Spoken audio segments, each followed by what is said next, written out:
দাসপুরে আবার চমক। এবার 50 হাত মা গঙ্গাকে দেখতে ভিড় জমেছে। প্রায় 18 বছর আগের কথা। কাঁসাই নদীতে তখন বন্যা পরিস্থিতি। দাসপুরের গোকুলনগর গ্রামের পূর্ব পাড়ায় বাঁধ ভাঙার উপক্রম। রাতেই বাঁচাও বাঁচাও রব। গ্রামের মানুষজন কান্নায় ভেঙে পড়েছে। তখন গ্রামের কিছু লোকজন ওই বাঁধ রক্ষার জন্য নিজেদের জীবনকে বাজি রেখে বাঁধ বাঁচানোর লড়াই চালাচ্ছে। তখনই তারা গঙ্গা মায়ের শরণাপন্ন হন।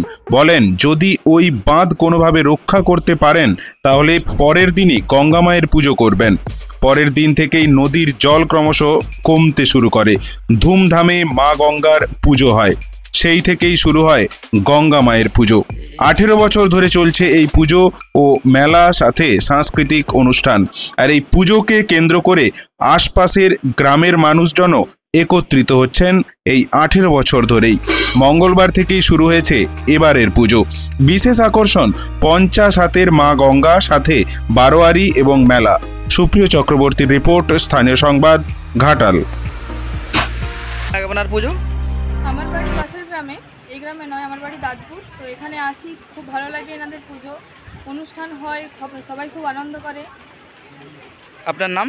আমার নাম সুরিপা জানা। কদিন ধরে চলে এই পুজো? 7 দিন ধরে চলে। বা আপনার বাড়ি কোথায়? আমার বাড়ি দাঁতপুর গ্রামে। 18 বছর ধরে এই পুজোটা চলছে। এখানে স্থানীয় বাসিন্দা এবং সর্ববৃন্দ পাশের গ্রাম থেকে সব করে পুজোটা সহযোগিতা করে পুজোটা হচ্ছে। এখানে পুজোটা প্রচুর আনন্দই হয়। সামনে আমাদের বাড়ি, এই গোকুলনগরেই বাড়ি, গোকুলনগরেই পূজাটা হচ্ছে। এবারে এখানে অনেক আনন্দ অনুষ্ঠানও হয়। 7 দিন ধরে অনুষ্ঠান চলে। আপনাদের কেমন লাগে এই পুজো? পুজো আমাদের খুব সুন্দর লাগে, খুবই ভালো লাগে। আপনার নাম? অনিমা প্রাঙালী। বাড়ি? বাড়ি গোকুলনগর।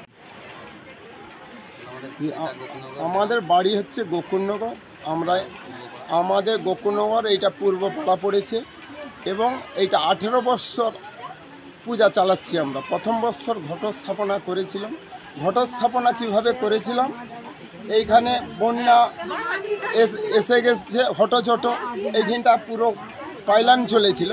সেই কারণে আমাদের এইখানে স্থানীয় দেখে কেন এইখান দিয়ে হুড় জল বেরোচ্ছে।